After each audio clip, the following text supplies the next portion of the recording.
So what is going on, everyone? This is Fabi here, and today we are going to take a look at the iPad Air versus the iPad Mini Retina. This is of course the second generation iPad, and this is, just for reference, the 5th generation iPad. This is the mini version, by the way. I forget if I mentioned or not.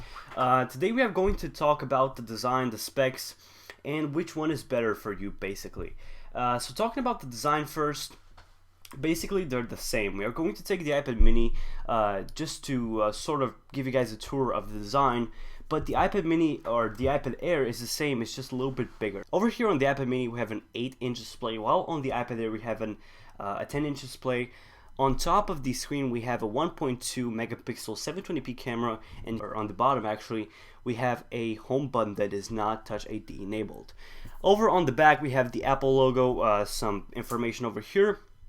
We have one microphone here on top, the camera. Over on top of the iPad we have the power button, we have one more microphone for noise cancellation, the 3.5mm jack. Over here on the right side we have the volume rockers and the rotation lock slash the mute button or the mute switch. Over here on the bottom we have the lightning port and two speakers, which are finally stereo, but they're not really ideally placed because when you actually hold it in landscape you kind of block the bottom row of speakers. Over here on the left side we have nothing, and that is basically it when it comes to the design.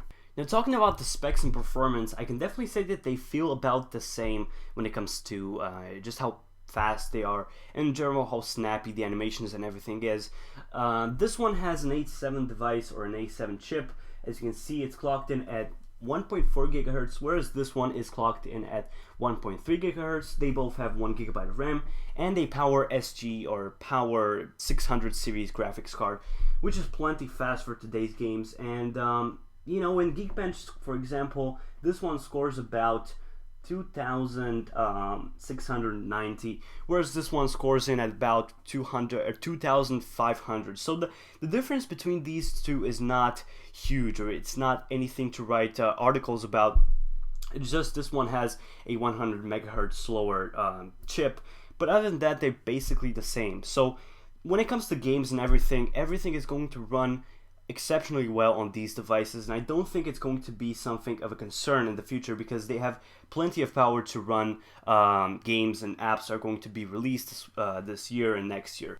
Now I would like to talk about the most important part of this video, and that's which tablet is for you. If you'd like to consume media, I would definitely choose the iPad Mini because you can actually palm it, and it's much easier for you to read newspapers, to read magazines while you're, for example, on the tube or on the subway or something. And it's just easier to carry around, and not in your pocket because it doesn't really fit, but in your backpack or something. It's just much easier to carry around, whereas the iPad Air is much more for media creation, or for writing articles, for writing emails, for typing, for doing stuff that requires you to focus on the screen, and for stuff that is much heavier. Not because the specs don't allow the iPad Mini to do that, but because the screen is bigger on the iPad Air. Also, if you happen to watch movies on your iPad, the iPad Air is definitely going to be better because you can actually enjoy the movies on the bigger real estate than on the iPad Mini. This has been the video, guys. If you like it, make sure to like this video, share it with your friends on Facebook and on Twitter, and subscribe for more videos. Peace out, guys. Peace.